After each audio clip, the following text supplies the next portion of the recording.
KPK kembali melayangkan pemanggilan sebagai tersangka kepada Sekjen PDI Perjuangan Hasto Kristianto dalam kasus dugaan suap pergantian antar waktu Harun Masiku yang melibatkan mantan Komisioner KPU Wahyu Setiawan. Di sisi lain, pihak Hasto Kristianto melayangkan gugatan pra-peradilan kedua atas status tersangka setelah sebelumnya ditolak Hakim Pengadilan Negeri Jakarta Selatan. Sore ini kita akan membahasnya dengan tim kuasa hukum Hasto Kristianto, Yohanes Tobing, dan peneliti Pukat UGM Zainur Rohman. Selamat sore Bapak-Bapak. Yuk, selamat sore Mbak. Selamat sore. Saya mau ke Bang Jo. Bang Jo, KPK telah melayangkan surat pemanggilan kedua ya kepada Hasto Kristianto Kamis besok. Jadi sudah fix, sudah confirm bahwa klien Anda akan hadir memenuhi panggilan kedua dari KPK ini ya?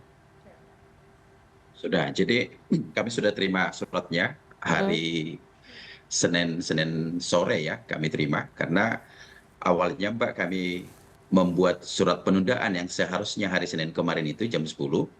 Tetapi karena hari Jumat minggu lalu setelah putusan yang pertama di Jakarta Selatan, lantas kami besoknya langsung mengajukan permohonan baru, gugatan yang baru pra-peradilan itu hari Jumat. Maka dengan alasan itu kami terima surat panggilan dari KPK hari Senin. Kami membuat surat penundaan hari Seninnya, tetapi KPK tanpa mengindahkan proses yang sedang kami jalankan mengenai pra-peradilan yang ada di Jakarta Selatan, tetapi sorenya mereka sudah kembali mengirimkan surat untuk datang dimintai hari Kamis ini. Oke, Bang Jo, Mbak. kenapa kemudian mengajukan permintaan penundaan pemeriksaan di tengah pengajuan gugatan pra-peradilan? Ya, tentu kan ini kan soal kepastian hukum kan, Mbak. Hari ini apapun ceritanya, sampai belum ada nih keputusan buat Pak Hasto, Sekjen PDI Perjuangan itu, apakah status tersangka ini sah atau tidak, ini sampai hari ini kan belum diputuskan oleh persidangan pada permohonan kami di pra-peradilan itu. Nah, tentu keputusan kami yang permohonan kami yang pertama itu dibuatkan NO, maka langsung kami mengajukan. Jadi tentu keberatan kami ini yang sedang kami meminta soal kepastian hukum kepada pengadilan, apakah statusnya Pak Hasto ini sah atau tidak secara hukum, ini yang sudah kami ajukan di pengadilan. Baik. Maka dengan alasan itu tentu kami memohon kepada penyidik KPK untuk menghargai juga hak-hak kami, karena apapun ceritanya tidak saja hanya soal penegakan hukum, tetapi ini soal kepastian hukum terkait hak-hak asasi manusia ini juga jangan sampai ada terabaikan kan begitu. Itu yang kami mohonkan, yang seharusnya kami minta ditunda karena kami sedang mengajukan pra-peradilan. Baik. Gitu Mbak. Saya ke Mas Zainur ya. Mas Zainur, apakah kemudian secara hukum bisa ya kemudian tersangka meminta penundaan pemanggilan di tengah pengajuan pra-peradilan kedua? Ini kan sebetulnya dua aspek yang berbeda, dua hal yang berbeda, bahwa pengajuan pra-peradilan dengan pemeriksaan tersangka. Ya, pengajuan pra-peradilan itu tidak menunda pemeriksaan seorang tersangka. Betul, tersangka punya hak untuk mengajukan pra-peradilan, tetapi selama belum ada putusan pengadilan yang menyatakan mengabulkan permohonan pra-peradilan itu, maka status tersangkanya tetap sah. Sehingga bagi seorang tersangka ketika dipanggil untuk dilakukan pemeriksaan, tidak ada kata lain selain kooperatif, menghormati segala proses hukum yang sedang dijalankan oleh aparat penegak hukum, dalam hal ini oleh KPK. Sekali lagi betul, tersangka punya hak mengajukan pra-peradilan, tetapi di sisi lain tersangka punya kewajiban untuk menghormati segala proses hukum yang sedang dijalankan oleh aparat penegak hukum. Sehingga menurut saya, kalau memang tersangka sedang mengajukan pra-peradilan, silakan prosesnya berjalan di pengadilan, tetapi di sisi lain bagi KPK ini memang harus segera. Kami sampaikan berkali-kali bahwa satu-satunya cara untuk adanya kepastian hukum, KPK tidak boleh menunda-nunda, harus cepat memprioritaskan perkara ini agar bisa segera P21 dan diajukan penuntutan di pengadilan agar semua terbuka di depan meja sidang, sehingga publik dapat mengetahui perkara ini secara utuh. Itu Mbak Rifana. Oke, baik. Jadi ini berarti sah ya ketika kemudian KPK memanggil kembali Hasto Kristianto sebagai tersangka untuk diperiksa? Karena ini dua proses yang berbeda begitu ya, Mas Zainur. Betul Mbak Rifana, tidak ada satupun aturan hukum baik itu di dalam KUHP atau di dalam Undang-Undang Tipikor atau di dalam Undang-Undang KPK yang menyatakan kalau sedang ada pra-peradilan maka segala proses harus di-freeze, dihentikan. Tidak ada. Justru kalau menurut saya karena KPK sudah mengantongi satu putusan NO itu, KPK harus melanjutkan proses pemeriksaannya agar tidak terlalu lama. Dan nanti kalau sudah P21 dilimpahkan ke proses penuntutan, apapun proses pra-peradilan yang sedang diajukan oleh tersangka itu otomatis gugur. Tetapi kalau memang KPK-nya lambat, sedangkan proses pra-peradilannya berjalan, ya silakan kita tunggu juga nanti proses pra-peradilannya sampai pada putusan. Tetapi sekali lagi, tidak ada satupun aturan yang menghentikan proses pemeriksaan terhadap seorang tersangka yang sedang mengajukan pra-peradilan. Jadi menurut saya dua-duanya silakan berjalan, pra-peradilannya berjalan, proses pemeriksaannya di KPK juga berjalan, apalagi sekali lagi KPK sudah mengantongi putusan Need on Verklar yang sudah diputuskan oleh Hakim Ju Yamto kemarin. Itu Mbak Rifana. Oke, saya ke Bang Jo ya. Bang Jo, jadi ini dua proses yang berbeda. Nggak bisa kemudian ketika menjadi tersangka meminta penundaan karena lagi mengajukan gugatan pra-peradilan. Karena tersangka-tersangka yang sebelumnya juga diperlakukan sama. Saya mau luruskan dulu apa pernyataan dari Mas Zainur Rohman tadi ya. Saya kira ada yang keliru mengenai penetapan tersangka ini sudah menjadi sah.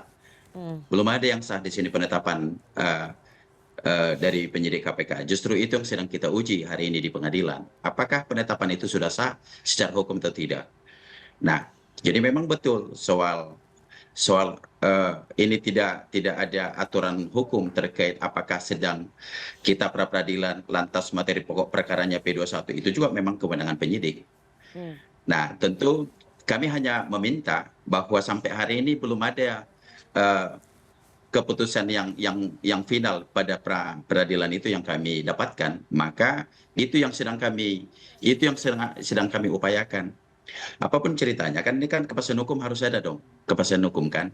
Kami meyakini sampai hari ini bahwa status tersangka ini tidak sah, maka kami terus melakukan upaya ini.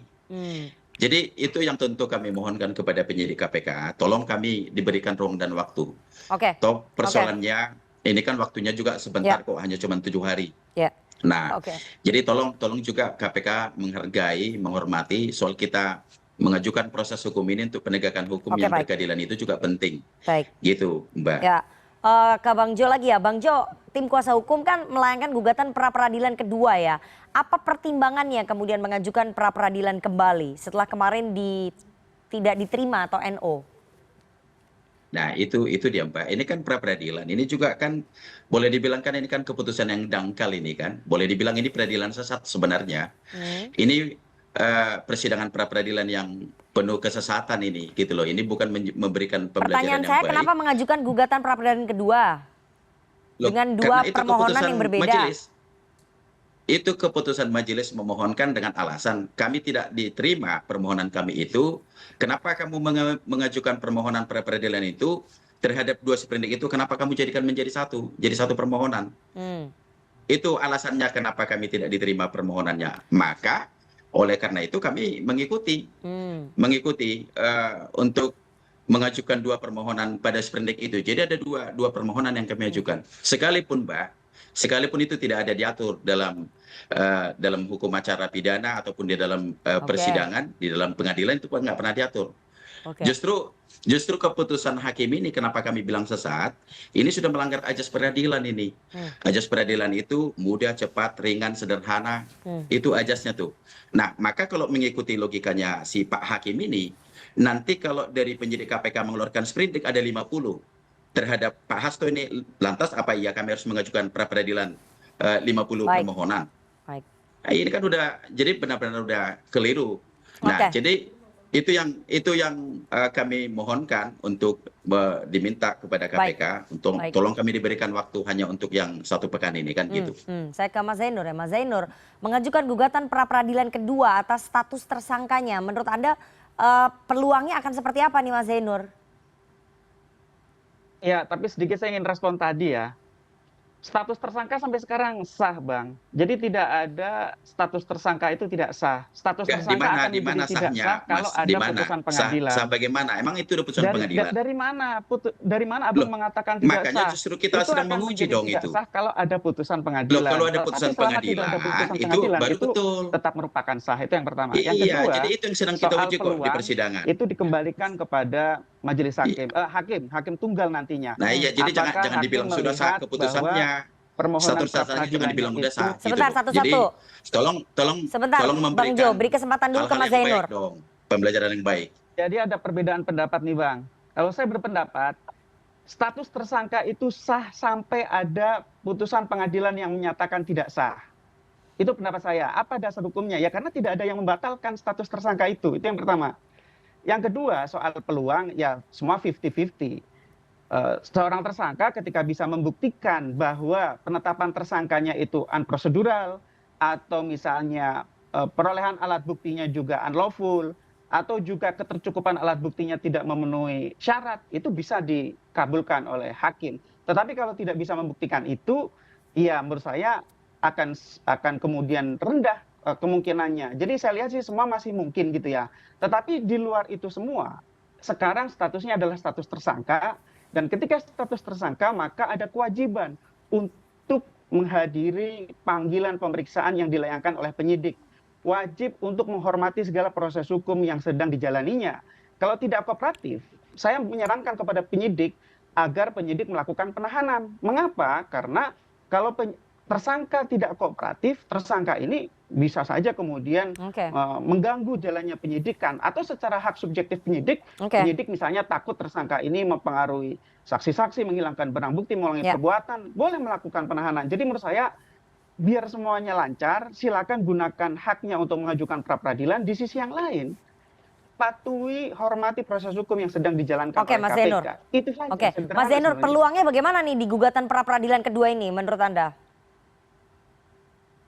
Ya kalau saya pribadi, saya dari awal mengatakan peluangnya tidak akan terlalu besar. Mengapa? Karena ya KPK dari awal sudah punya alat buktinya. Meskipun kemudian tentu dari tersangka dan tim kuasa hukumnya akan kemudian mengatakan bahwa alat bukti itu misalnya diperoleh dengan unlawful atau tidak cukup dan seterusnya.